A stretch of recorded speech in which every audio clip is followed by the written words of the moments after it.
우리 인생을 살아가다 보면 막막할 때가 있습니다. 이 막막한다는 말은 방향을 알지 못할 정도, 혼란스러울 때, 불투명할 때, 무엇부터 해야 될지. 예를 들어서 명절 잘 보내시고 오셨는데 일이 손에 잡힙니까? 집안에 뭐부터 해야 될지.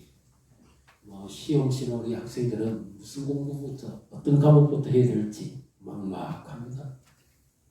직장에서나 일터에서도 지금 나 뭘 해야 될지 너무 답답할 때가 있죠.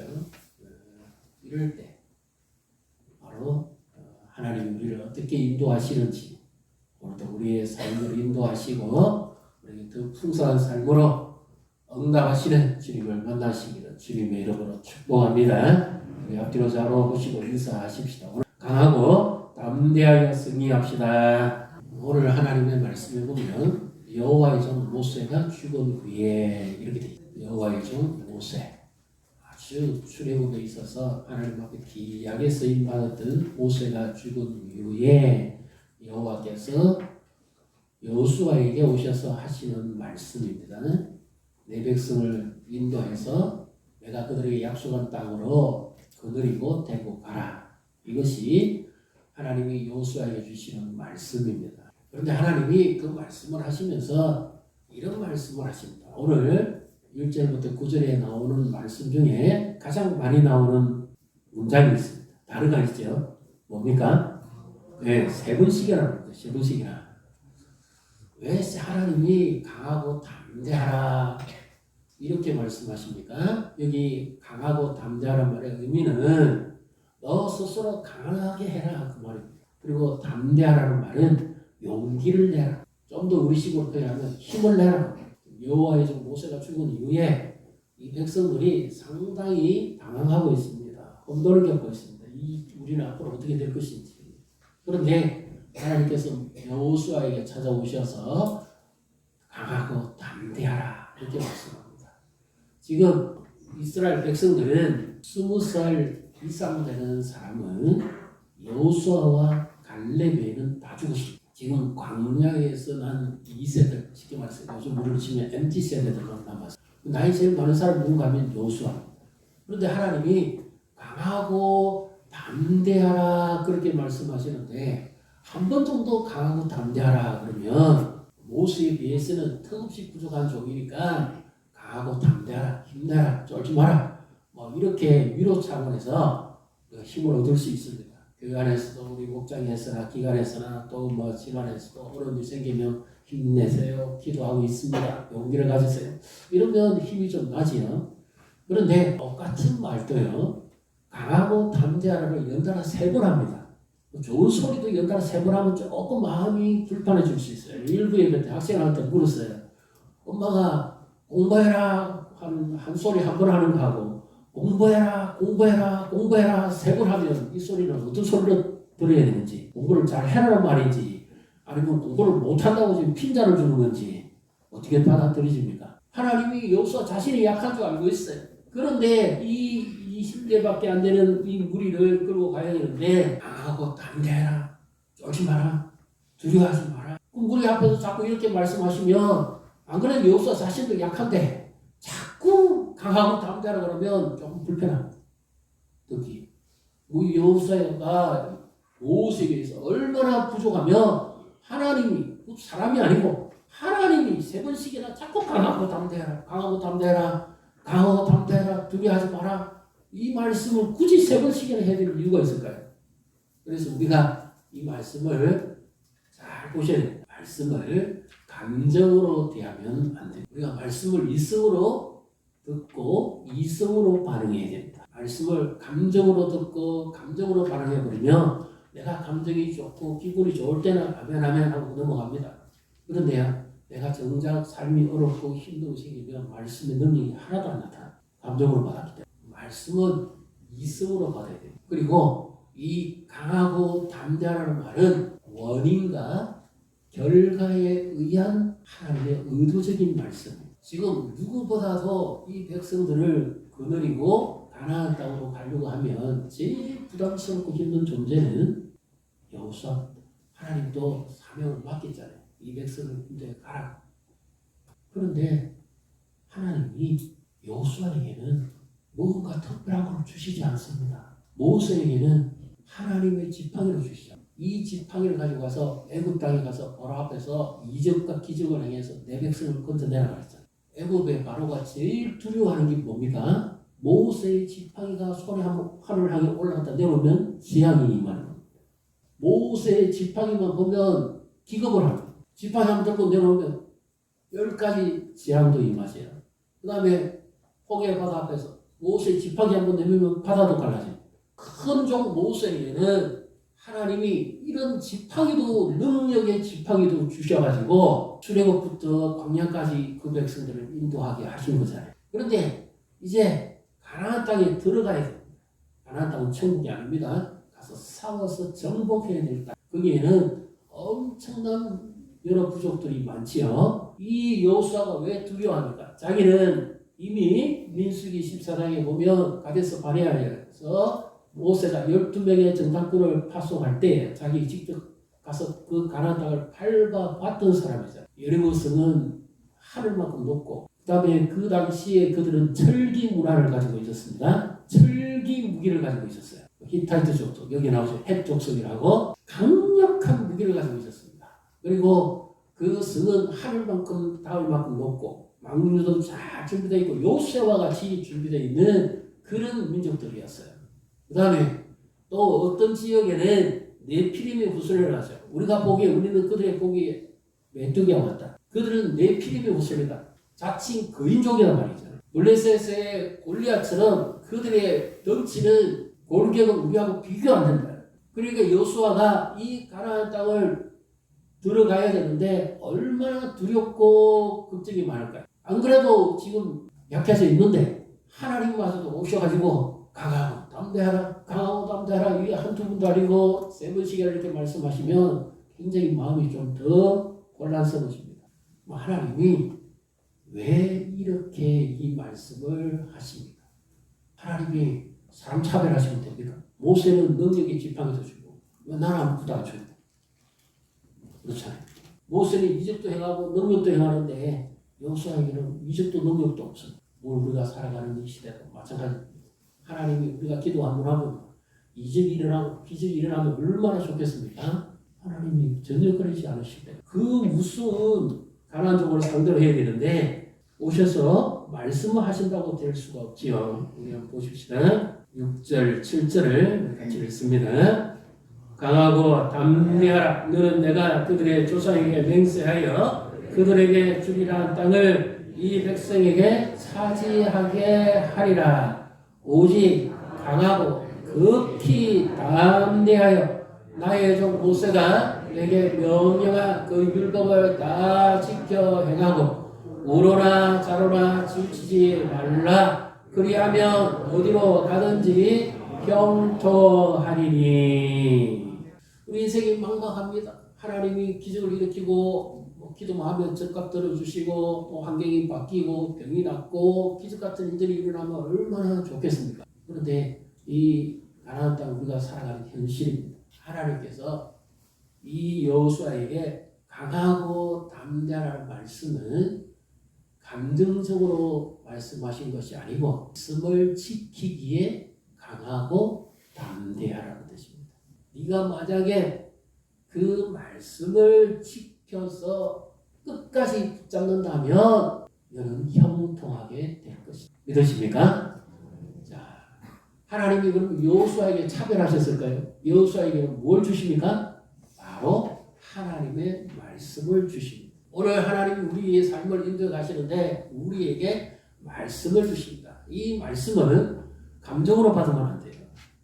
이성으로 받아야 되고 이 말씀의 능력이 어떻게 나타나는지는 우리가 실제로 한번 보겠습니다. 민수기 14장 같이 읽습니다. 마지막 24절을 유념해서 같이 읽습니다. 그러나 진실로 내가 살아있는 것과 여호와의 영광이 온 세계에 충만할 것을 두고 맹세하노니 내 영광과 애국과 광야에서 행한 내 이적을 보고서도 이같이 10번이나 나를 시험하고 내 목소리를 청정하지 아니한 그 사람들은 내가 그들의 조상들에게 맹세한 땅을 결단코 보지 못할 것이요 또 나를 멸시하는 사람은 한 사람도 그것을 보지 못하리라. 24절입니다. 잘 보십시오. 그러나 내 종 갈렙은 그 마음이 그들과 달라서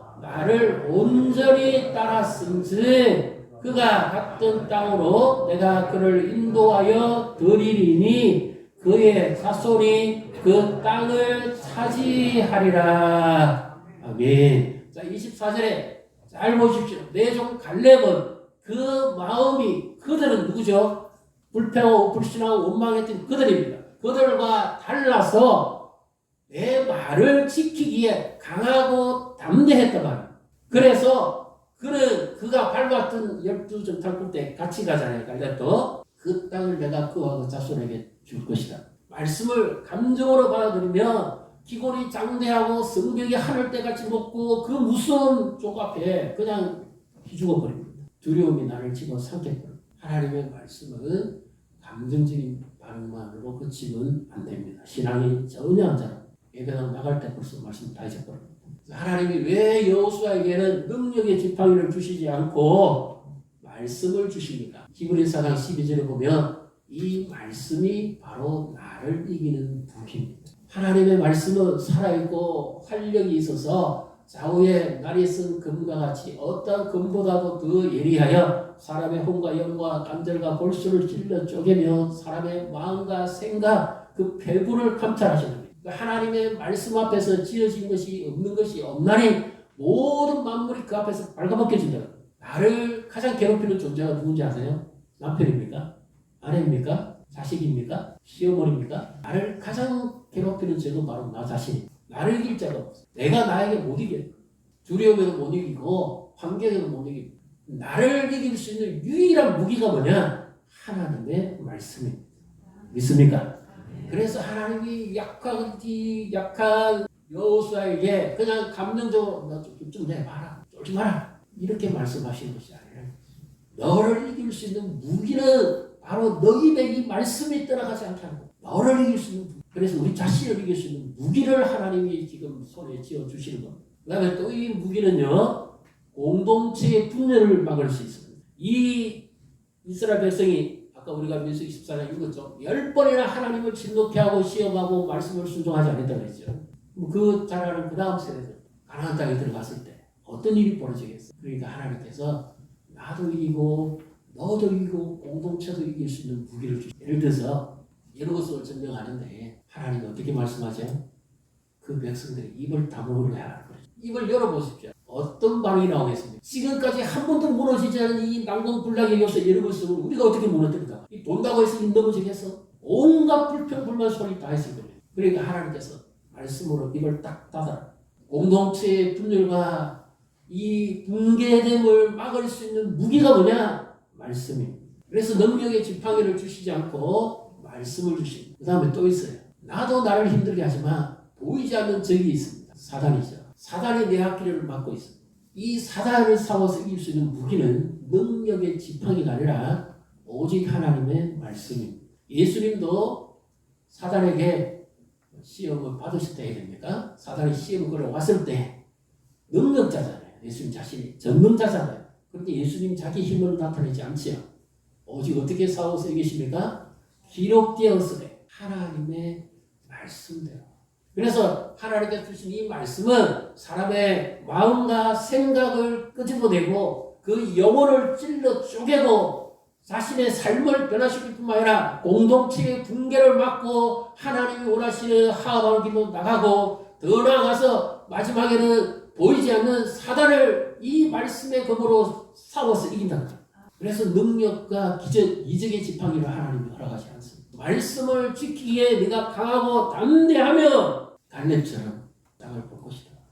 우리의 미래에 2025년 올 한 해 살아가는데 그 말씀을 감정적으로 받지 말고 그 말씀을 지키기에 강하고 담대하는 자우로 치우치지 말고 힐링 세대라고 그러죠. 감각 세대라고 합니다. 요즘 내 마음에 끌리는 대로 하면 낭패를 봅니다. 하나님의 말씀을 따라 선택해야 됩니다.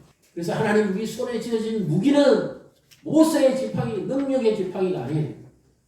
하나님의 말씀을 우리 손에 쥐어주시고 이 말씀으로 너 자신을 이겨라. 두려워하지 말고 너 자신을 싸워 이겨라. 이 말씀으로 공동체를 이겨라. 이 말씀으로 사단을 싸워 이겨라. 이 말씀으로 너 가정의 혼란함을 막아라. 두려워하지 말아라. 본문을 다시 한번 가보겠습니다. 여호수아 1장 9절 다시 한번 같이 읽습니다. 내가 네게 명령한 것이 아니냐. 강하고 당함대하라. 두려워하지 말며 놀라지 말라. 내가 어디로 가든지 내 하나님 여호와가 너와 함께 하느니라 하시니라. 하나님이 함께 하신다고 약속하셨는데 어떻게 함께 하시냐 말이죠. 이 말씀이 열매 맺음으로 하나님이 함께 하신다. 말씀은 내 마음판에 새겨야 됩니다. 이번 한 주간 여호수아 1장 8절 9절의 말씀을 암송하시고 목장에서 우리 교회학교에서도 기관에서도 말씀을 암송하시고 이 말씀을 나의 무기 삼아서 하루하루를 우리가 인도함을 받아가며 말씀이 생각납니다. 가장 어렵고 힘들 때 감정적으로 치우치기 쉬울 때 손에 일이 잡히지 않고 막막할 때 예기찬 두려움이 있을 때 말씀이 자꾸 내 안에서 대대해지고 그 말씀이 나를 붙잡습니다. 내가 말씀을 붙잡으면 하나님의 말씀이 나를 붙잡는 거예요.